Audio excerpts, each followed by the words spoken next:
Jake is going to be furious. So, well, the diffusion theory was wrong.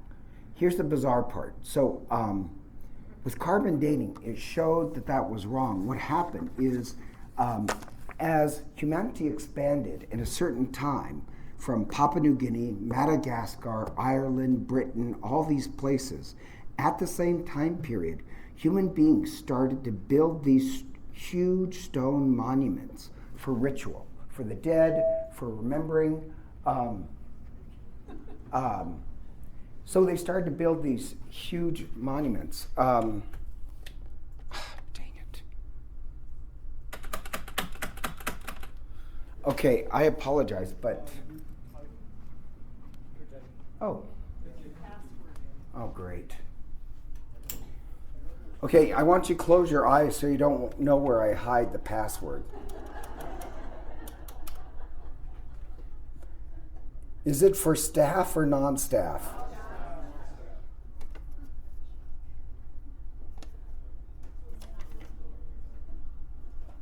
Okay, I'm going to try this one.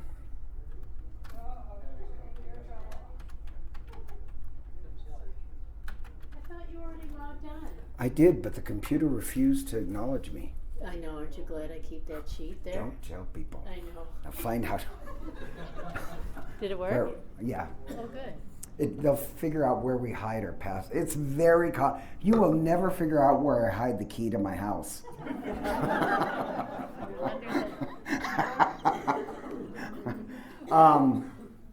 Okay, well, but here's the bizarre part. So in Neolithic times, people built these sacred mounds that would be used. Okay, so the odd part is they started to build these huge stone monuments. And so we're going to go over this, but here's the odd part. Whether it's Stonehenge or these megalithic structures, even later, the pyramids, and then the Acropolis, you have this parallel movement of up and in. And think about this. To get to the Acropolis, you have to go up but also in. In the pyramids are stylized mountains, but also a sacred cave. Stonehenge is a mountain, but also a cave. So there's always this theme of up, but also going in. And I think that's amazing that human beings do that. Doesn't matter, all sacred sites tend to be either stylized mountains or up high. And think about this, the Garden of Eden, in the Bible, where's the Garden of Eden located? On what geography?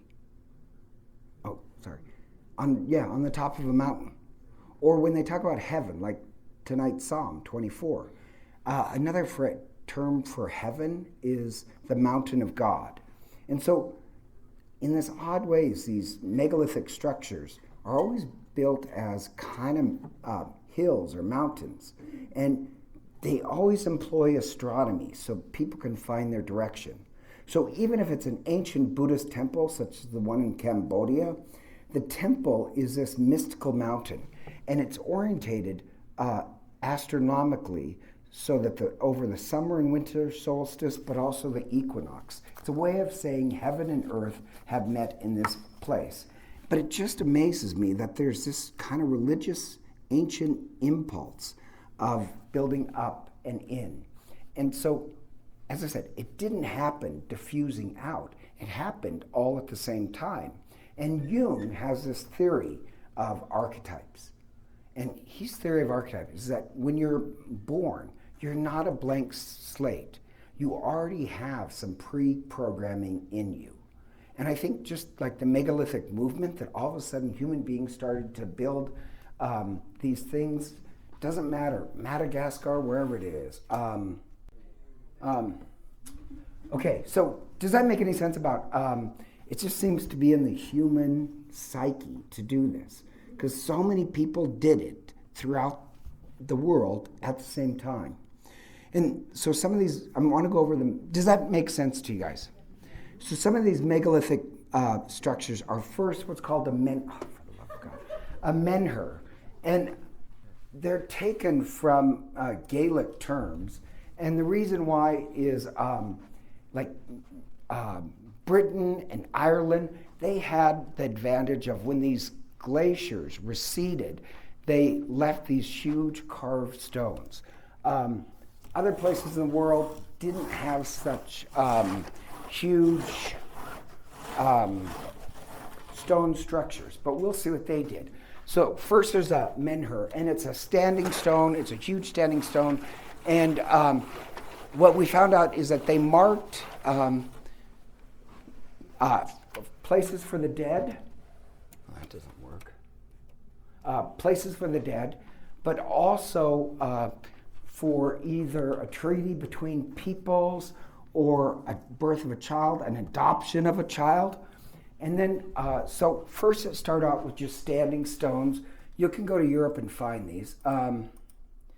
Then a rolla stone is a karnak, not karnak like in Egypt. It's a Irish word, Gaelic word. And then they're in huge rows, and they're usually a football field.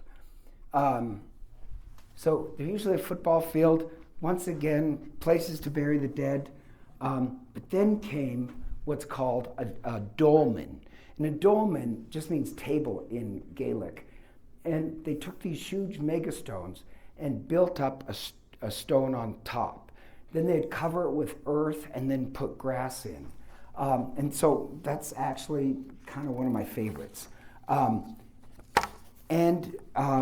They were stylized caves. And like the capstone on top would be about 50 tons. They're always orientated astrological, and they were basically a common grave for a family clan. So dolmens were usually at the center of a whole farming region, and it marked a place for the ancestors and their connection to the land. Then they developed what's called passage graves. Father, how do you spell dolmen? D-O-L-M-A-N, I think. And then there's, okay, this is another dolmen. Then what they did is take a dolmen and add a passage onto it. So this is a passage grave. Here you can see one, an ancient one. So passage graves, they're stylized caves, but even more stylized. And that's what I'm going to spend most of my time actually talking about, because I think they're amazing. So here's another one that's slightly fallen in. This is a corlick. That's huge standing stones in a circle. They went from football fields to circles, then dolmens. And here's one that's found in France. And so this is looking down the passageway. Now I'll explain this later. But one of the common symbols that they keep putting is spirals. Tri-spirals will be even more popular. But so they're orientated so at the winter solstice, the light comes down the shaft and hits where the dead are buried. So they found this one in France. They're all from kind of the same time period. Here's it from the outside. You can see what I mean by it's kind of a mini mountain in a way. They build it up as a mountain and put dirt all around it. Then the most famous, this is the same one from the outside. The most famous is this one. And that's in Ireland. It's called New Grange. I just think it is breathtakingly beautiful. Okay, so what were these? I'm going to go over this in a sec. But what were these used for? Ritual. Caves were initiation in Paleolithic time. Then they buried their dead often, but not exclusively, outside. With these megalithic structures, they're not just for initiation, but a journey, a passageway for the dead. And here's the odd part. They'd often bury the dead with personal items. Things that the dead would need in an afterlife. So, my joke is you can take it with you. But that says something about their belief in the afterlife, that there is an afterlife. Why else would you take these? Take them with you. Now, here's the odd part. These structures are found throughout the world, even here in the United States. So Native Americans, I can't remember what tribes, but many of them had dolmen-like structures. Here's the odd part. So they're like haystacks. There's a huge, huge one in Ohio. But a little bit of American history for you. Thomas Jefferson, he's actually kind of the first archaeologist in the United States, because there's these, you couldn't have, this has become blocked up, but they had these haystacks, and they're trying to find, or he thought, what are they used for? And one was on his property. Now, the prevailing myth in colonial times is that clearly they thought another race had come and built these, because the Native Americans were too primitive to have built these things. So they called them the mound builders. And the myth was the mound builders were either Russians or Europeans or Egyptians. And it was inspired to kind of partly explain away any rights the Indians had to the land. Because if the Indians built them, that would be part of their rights. So they believe that these monuments couldn't have been built by the Indians. Now, do you know what religion still has that myth today? Mormons. Because Joseph Smith in the Book of Mormons does say that, well, the Hebrews, when they left Egypt, some of them built a boat and came over to the United States and built these cities, and that's the ones who are the monument builders. So it's really part of Mormon belief. But Thomas Jefferson wanted to know, well, what are these things? So he actually cut like a pie, a slice into it to discover. And what he discovered, of course, is that it was a burial site with Indian artifacts and places for the dead. And he didn't want to be a looter, so he returned it all and sealed it back up. But the artifacts proved it was this ancient Native American site. So he debunked the myth builder theories. But he was our first archaeologist. So just going back, remember Paleolithic man buried the dead in the entrances to sacred caves. Neolithic man sometimes buried it under the floor, but then we started to build these huge stone monuments to show our connection with the dead and our connection to this land. And it was built for many reasons. One was for the ancestors. So these early families would build these stone monuments as chapels for the dead. Usually there's huge tracts of farming lands, and they would burn one field. They were smart enough. Just Neolithic man was pretty smart. Burn a field and leave it fallow for a year. But these monuments, around them was huge tracts of land that clans belonged to. And the monument is kind of this testament of their place to be here. That first one is in Brittany, and they've discovered, when they opened these up, they discovered there's always feasting, remains of, clearly, they didn't just bury the dead there, but there was ritual there. And they had usually feastings and offering, so clearly it was a whole communal celebration. Now they have these swirls, I'll explain that.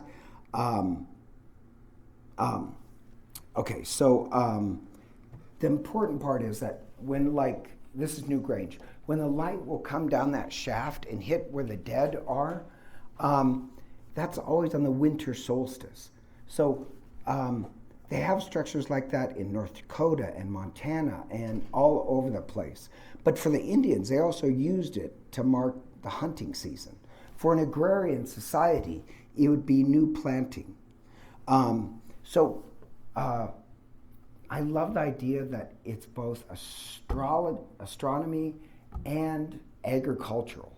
Now, the big one everybody knows is Stonehenge. Now, Stonehenge technically is on the cusp of, here's inside New Grange. So, isn't that gorgeous? The light would go down that main passageway, and hit the center. So that's New Grange. Stonehenge, everybody's kind of familiar with this one, but that's the skeletal remains of it. Another beautiful, and they're just absolutely beautiful. So these huge, it's also incredible engineering, because these stones up here, they fit like tongue and groove inside, but the big thing is on top, they're all incredibly level, which shows incredible sophistication. But remember, so this is a computer image of what it would have looked like. They would have put dirt on top and then grass on top of that. So the whole thing is arranged to harness the sun. In the entrance, you have the summer solstice light coming down the main shaft through these two archways, hitting the main area. But you also have these 60 slots all around. So would have actually let in a lot of light. Now, here's the amazing part. There's many Stonehenge-like monuments throughout the world. You can even find them in, as I said, the Dakotas and Montana and all around the world. And it would have taken amazing, extraordinary effort to build and move such huge blocks of stone. And it was believed that ancient man couldn't have done this. So the myth there was that clearly Merlin had to use his magic to get these huge stones in place. But to understand Stonehenge, you have to circle back into the context. It was used as ritual for burying the dead, and there's evidence of that. But it was not built by the Druids. That's misnomered. It was not used by Neolithic man for human sacrifices. The reason why it's called Stonehenge is that first this circle of chalk would be dug around it, this pit. Oh, I want to mention this. So here's Stonehenge as it would have looked at that time period. But notice, to me, it looks a lot like the Pantheon with a curved roof and the columns. Here's what the Stonehenge would have looked like from inside. Can you guys see that? It doesn't really show up that well. These are blue stones. I'll explain that later. These are archways. But henge means it would have dug. So these are all blue stones. It doesn't show up very well. Oh, the arch is kind of amazing too. But so here's a plan. Here's our part. Spirals, once again, are found. So I'll explain the spirals. Spirals are found at Stonehenge, but also in that place in other Neolithic sites. So what does a spiral symbolize? Nobody really knows, but it probably means some sort of passage or rebirth. When I was in Ireland, I was in this graveside, ancient graveside, where they had the stone Celtic crosses, and loved those. And so I was looking, and several of the ancient stone Celtic crosses, where the corpus would be on the cross, they had the swirl. And so I just think that's amazing. So where the body of Christ was, would have been a spiral. So the spiral probably means new birth. A very common Neolithic one is the trispiral spiral. So there's 3 spirals. I didn't have time after Mass to Google it, but you can look it up on your phones. And there's a woman in our parish who had, she had gone to Ireland. She bought Celtic jewelry, and the Celtic jewelry was a tri-spiral. So she had earrings and a necklace of a tri-spiral. And she says, oh, it's Celtic art. And because I'm an idiot, I said, technically, no, it's not Celtic art. It's Neolithic art. And that just, why did I say anything? But that's Neolithic art found throughout the world. But what do these spirals mean? It means either rebirth or passage, but it's found at Stonehenge as well. Also, Stonehenge, as I said, is not the only one. It's just the one that's endured and pretty magnificent. When they were expanding Heathrow Airport, they discovered another Stonehenge, but this one was built out of wood. So clearly, some farming families did this amazing engineering job. Other ones did with wooden posts. The ones in, I think, the Dakota has really small stones, but still you kind of find the same thing. But it would have had a roof, and it had these 80 blue stones. Blue stones here.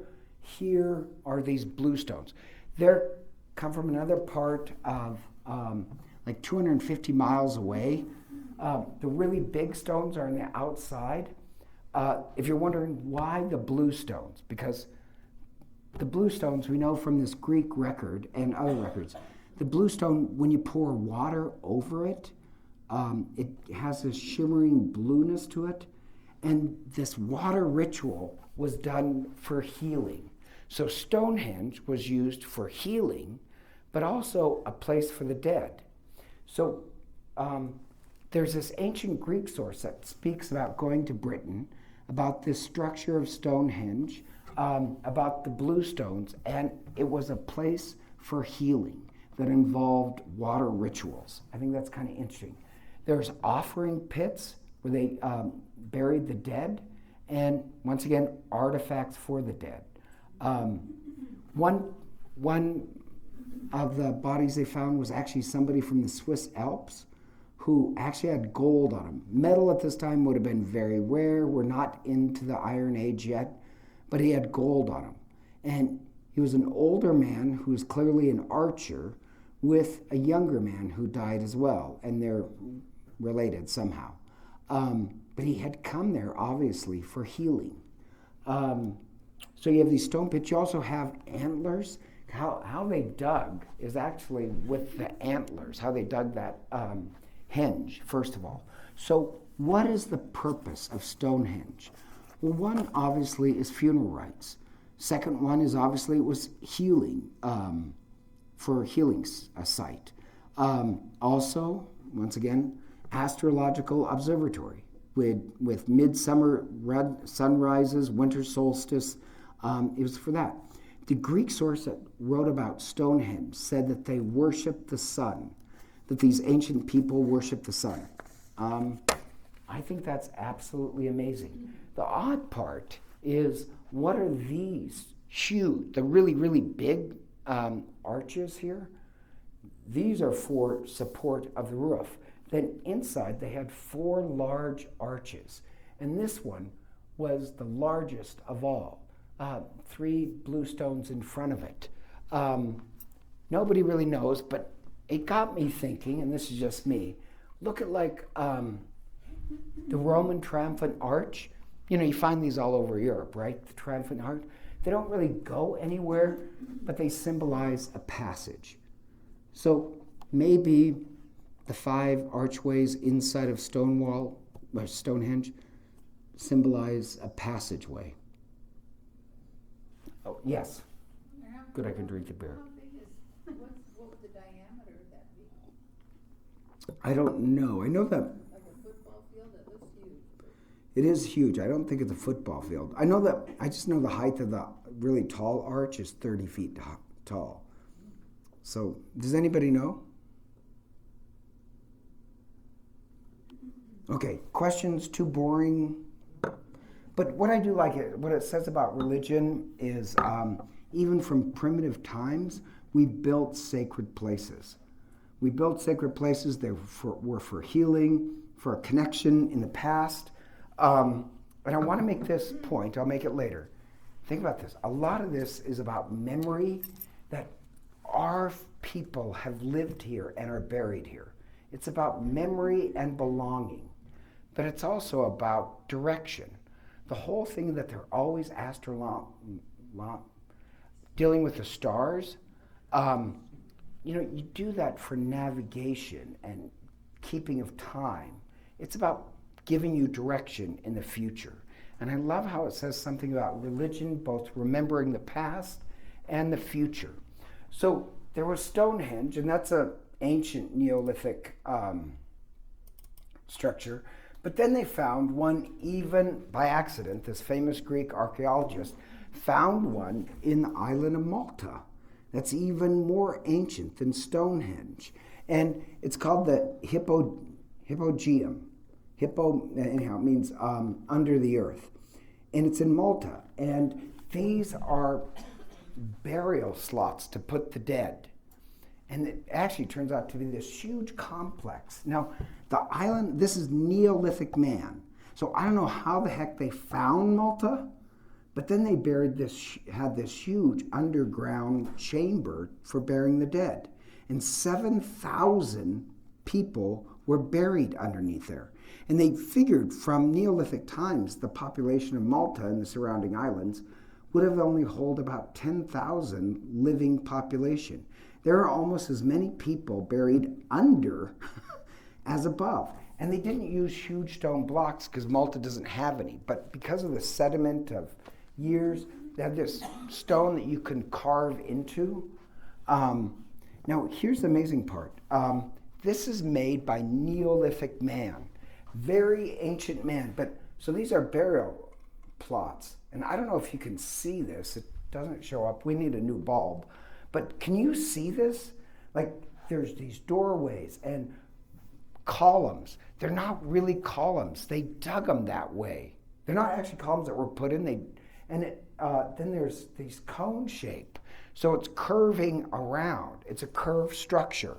So it's a curved ceiling. That takes incredible engineering. Does that make sense? It's absolutely amazing. Vaulted ceilings, curved architecture, passageways. Here's another passageways of the dead. I'll explain that in a second. Well, maybe I'll skip that. I'll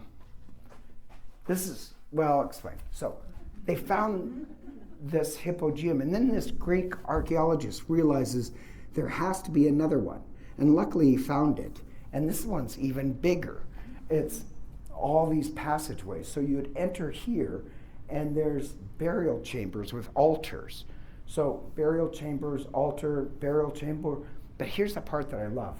This is an apse, a curved wall. So altar, curved wall, altar, curved wall. Look, they're all curved walls. I just think that's absolutely amazing. And the reason why I just love it is because this is Neolithic time, and doesn't it kind of remind you, so many Catholic churches, ours included, have an altar with an apse behind it, a curved wall behind it. Like, I just like the architecture, but it's a little surprising when you find out, well, no, that was Neolithic time. They love domes and curves, whether it's Stonehenge or Malta. Here's some more pictures that I just think is amazing. So what they found buried with the dead is, once again, this image of Mother Earth, except this time she's wearing this fringe skirt. So I don't know, I think that's kind of interesting to think. Neolithic man, the style for women would have been a fringe skirt. I think kind of rocking the Dale Evans look, if anybody wants it. Also, she's on a bed. So when you think of Neolithic man, they had furniture. They had a bed. That's kind of interesting. So the amazing part is that she's found with those who are buried underneath. And she's now in a fetal position, just like the Neanderthal image of the right hand under her head. And she's sleeping with all the dead. Now, I know somebody at the last class got a little upset afterwards because this is kind of paganism. I don't know if it is or isn't. But as I said, God's trying to teach us a language of religion. And think about this. For thousands and thousands of years, there wasn't multiple images of God. There's really no images of God, but clearly a religious impulse. And the only religious thing that exists from Paleolithic times to Neolithic times is this Mother Earth figure. But as I said, it doesn't bother me, because for the the opening image of Genesis is the Holy Spirit as his mother cradling creation, loving creation. The book of the Old Testament speaks about the Holy Spirit as being Lady Wisdom, as this woman who goes around the world, not just to one religious denomination, but calls out to all people to come and gather at her feast. Once again, the Holy Spirit is pictured as a woman. And in the Adam and Eve story, Adam is lonely, and Adam needs a savior. And what God does is give him a wife. And God doesn't call Adam and Eve human beings. He keeps saying the earthling. And it's only when Adam has somebody to love more than himself, only then does God call them human beings. You're born an earthling, you become a human being when you can love somebody more than yourself. So Adam's savior was a woman. And I don't know, it doesn't really bother me that that's the only prevailing image that's very ancient. If it bothers you, I just think it's, once again, spirals. There's always spirals. So can you see those spirals or not? Okay. So this is unearthed. This is what it looks like in the sunlight when they unburied it. Isn't that just gorgeous? Passageways again. Now, can you guess what this is? It's a mother goddess. Yeah, you got the skirt. Yes, so she would have stood about 5'8", which I consider pretty tall. But I think that's kind of amazing as well. So this technically is the oldest Neolithic temple that we have discovered. There's actually 4 different chambers for burying the dead. They're all several apse, as I said. The only thing left on the Earth Mother is the feet. But here's the other thing. They also found altars. They found altars and, so they found altars, but they also found these holes. And what these holes are for is where they tie up the animals for the sacrifices. And they found all these relief of like goats and sheep that were being led. And so clearly that's where they tied up the sheep or goats so that they could offer them on the altars. And they did notice that the altars were used. Now, altars are not just for killing something. It's for sharing in a meal. So I just think that's interesting. You have these altars. You have the mother goddess. You have people coming and sharing a meal. There's an altar.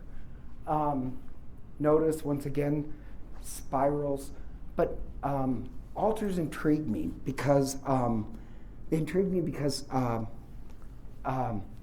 it seems to be, altars seem to be so ancient. This idea of eating with some deity, eating with your family, eating even with the deceased. It's always this meal. And so altars are a big thing in the Bible as well. Cain and Abel used altars to offer God's a meal. So from Cain and Abel to Abraham, when Abraham gets the promised land, he is always building these altars. So for tens of thousands of years, human beings gathered around a sacred altar and shared a meal. It just seems strange to me that now Christianity, modern Christianity, they don't have meal or altar. And yet from Old Testament times, New Testament times, Neolithic times, even Paleolithic times, they knew that they shared a meal. So I just find this absolutely stunning. Why the spirals there? I think it means passageway again, because that's where the light would hit. I don't know, but okay, so I'm going to give my conclusions, but here's one more thing I just think is amazing. So they not only had this one that they discovered, But then they discovered, and this is the really, I didn't have time to download that either because I was really busy. But, here's a close-up of the, in one of the chambers, here's a close-up of the spirals. But here's the amazing part. They also found a replica of the hypogeum. And they found several in dispersed areas throughout Malta and other islands. So the reason, now why would you make a replica of the hypogeum?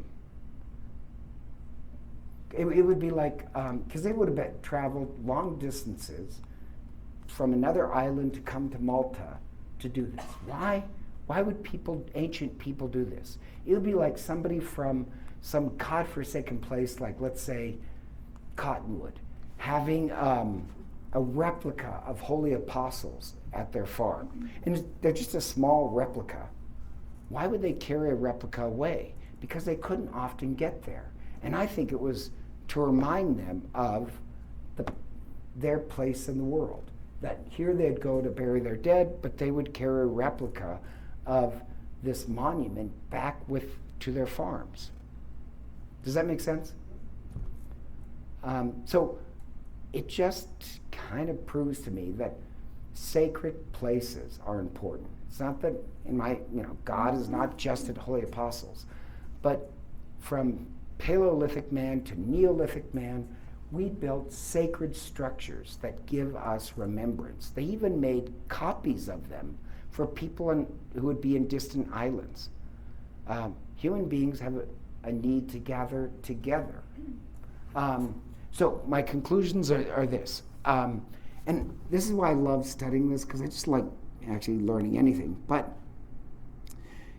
now, John Hale, this great archaeologist, raised this question. And he's not really a devout religious person. He just raises this.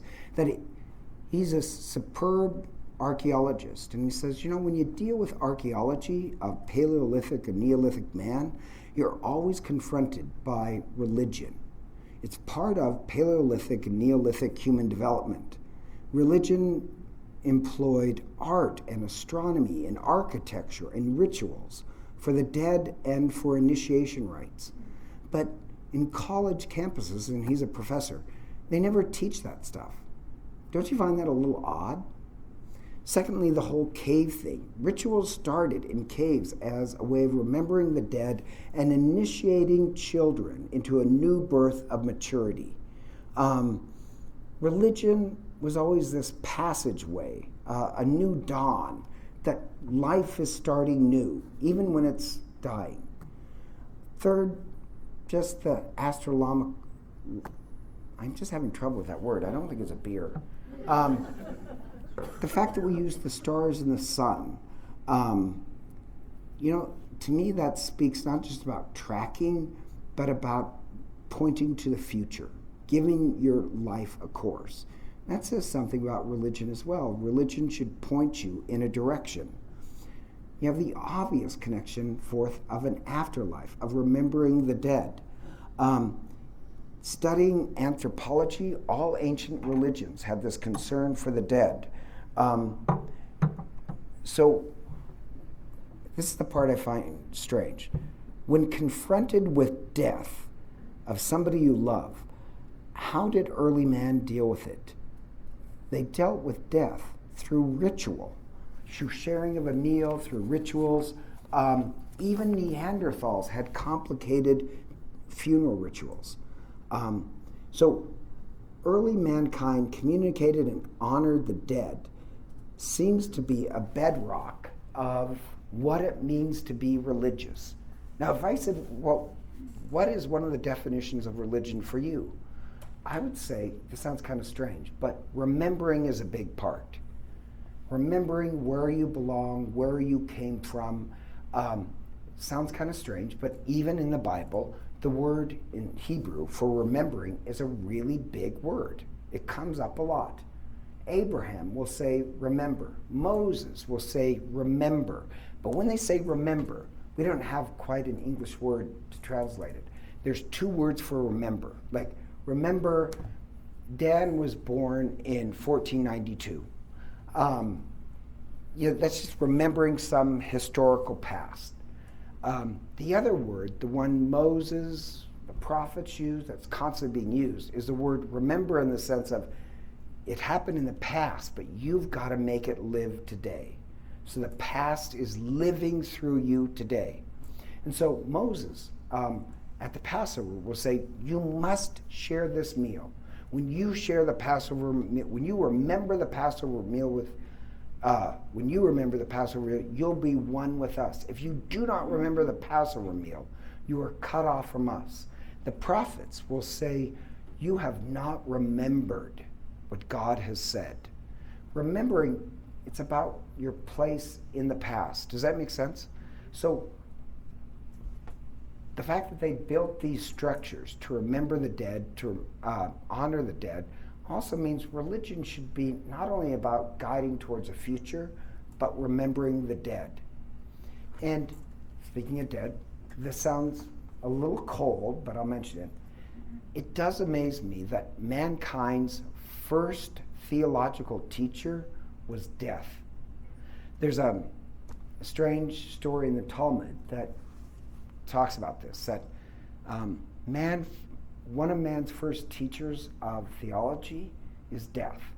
I know it's hard to lose somebody you love, but just as a species, and we learning a religious language, death has taught us a lot about religion. Does that make sense?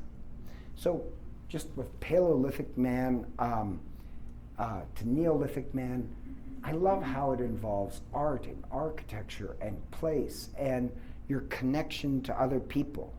When people say, and I know you've heard this, it drives me up the wall when people say, well, I'm spiritual but not religious. That's so singular and small.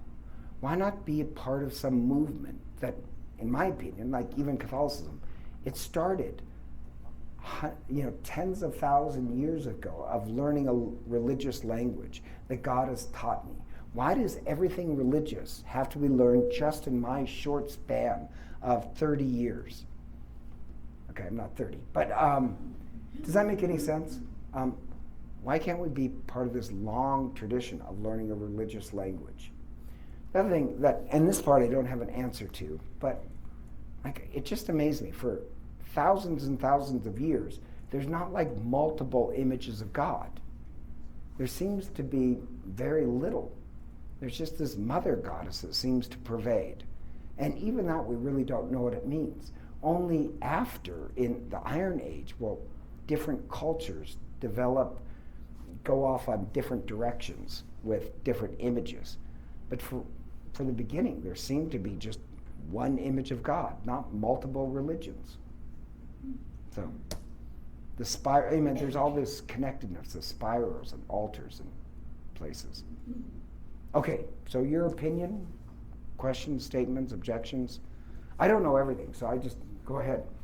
So some of those carved stones look pretty flat, which seems like almost impossible technology of the day to carve a stone that flat. Well, plus they had to dig it out. Yeah. So I don't Any thoughts on how that happened? No, but think about this. They had at best flint knives and stuff like that. They had no metal. So I have no idea, but wow, human beings are really brilliant, even in Neolithic times, and very artistic. Are the structures in Montana and the Dakotas from the same time period? Or are they just similar in? Similar, Okay. not same time period, but similar structures, smaller, but like Stonehenge. I think, yeah. What is the date on that oldest? I would have to Google it, but older than Stonehenge. Oh, do you? I was Googling it. Oh, And I think it was like 4,000 or 6,000 is the oldest, the one that's in. so it's 8,000 years old? So it says it was founded in 4,000 BC 6,000 years old. and abandoned in 2,500 BC. Wow. And its area is 500 meters square. I don't know how big that is. 5,000 square feet. So would that be a football field? Less? A really big. Bigger. Oh, a really big house. Oh, yes, somebody over here. I am lost. Sorry about that. Well, you're going to enlighten me, I'm sure. This, we have all the evidence, and it's just wonderful, and I can follow all of that. But how do I reconcile it to Genesis when they say God created Adam and Eve, and that's where we started, and we have all of the evidence of this? Well, I don't think the two conflict. Well, First of all, you have two give me a creation. timeline then, I'm lost. Well, we don't really have timelines, but there's two creation stories. And two creation stories were the first creation story, God creates all humanity in great diversity at once. Were Adam and Eve cavemen? No, they would have been Paleolithic, but they wouldn't have lived in caves. They would have been hunting and gatherers. Okay.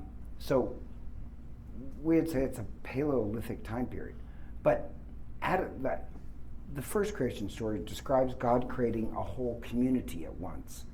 Then we expand it. So that's the first creation story. The second creation story is about Adam and Eve. And we'd say they're both true, but from different angles. The Adam and Eve story tells about what it means to be a human being. What it means to be a human being is to love to the point of death. The creation story doesn't exactly tell you how it was created, but what creation means.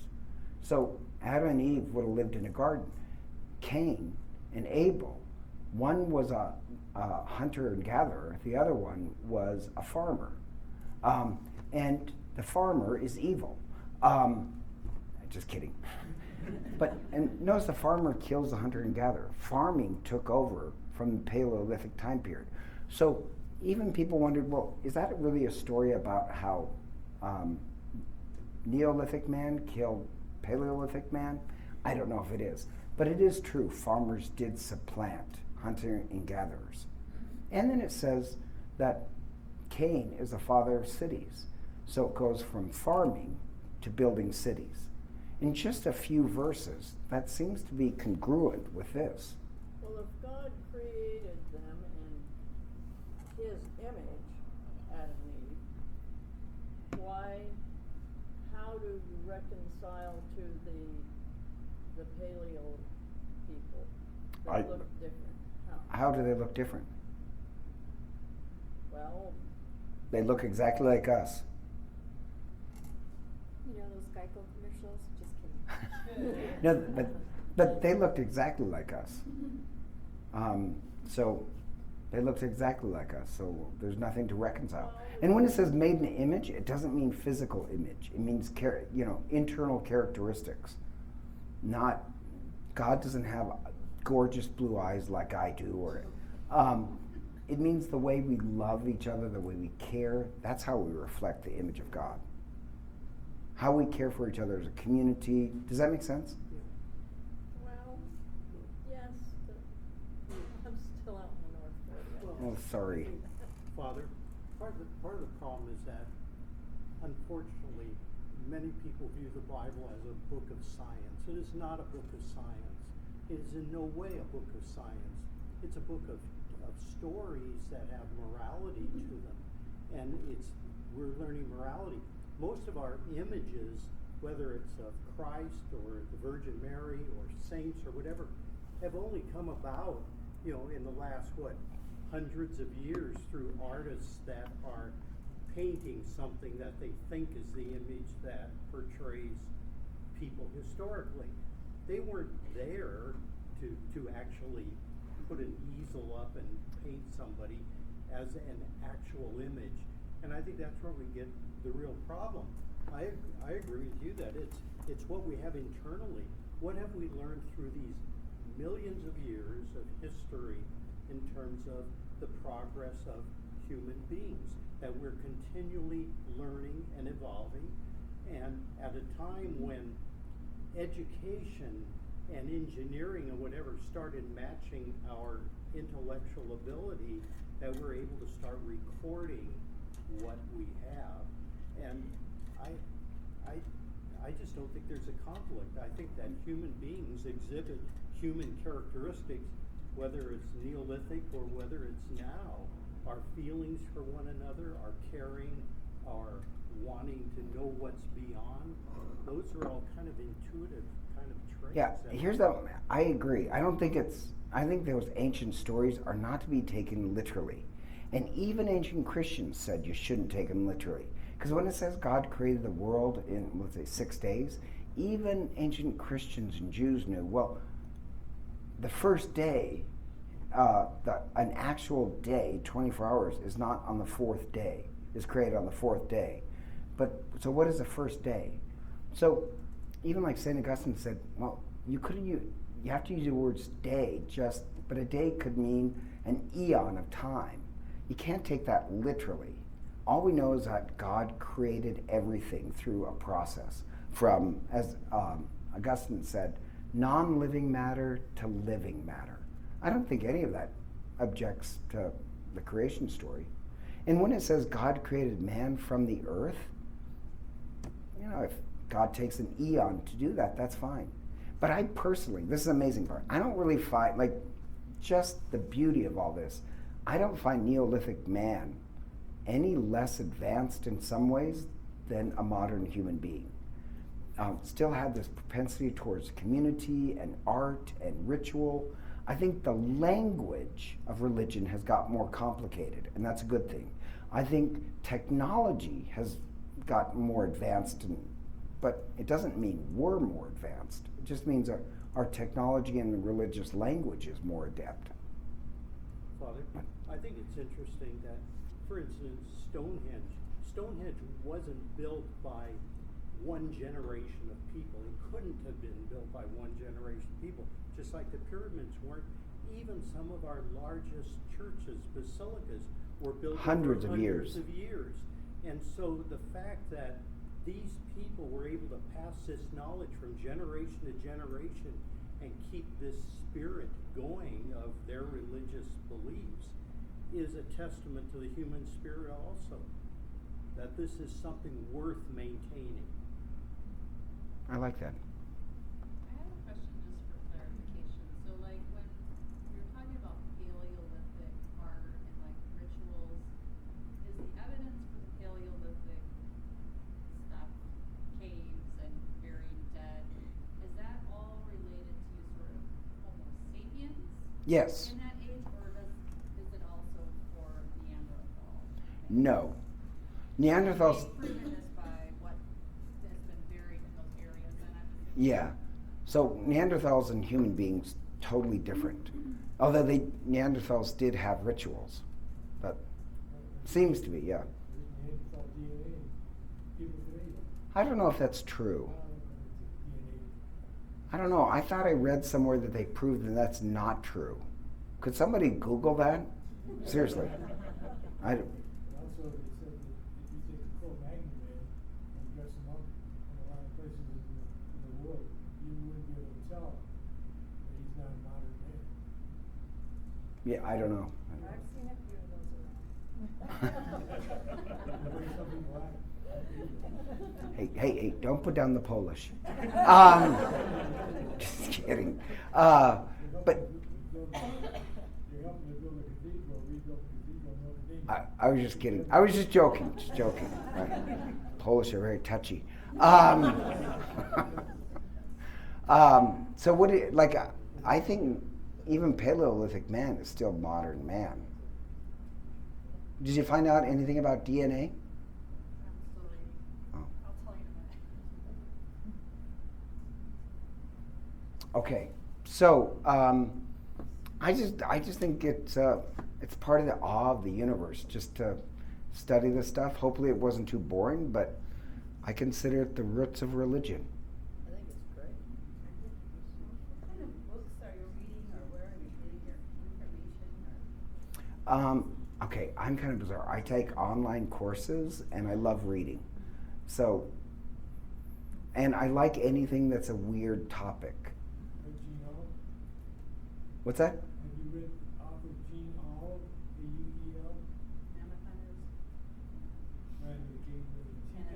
Oh, Clan of the Cave Bear? That was her first book, but she's worked with a lot of paleontologists. Yeah, she's quite well known. I meant to read that book. I never did.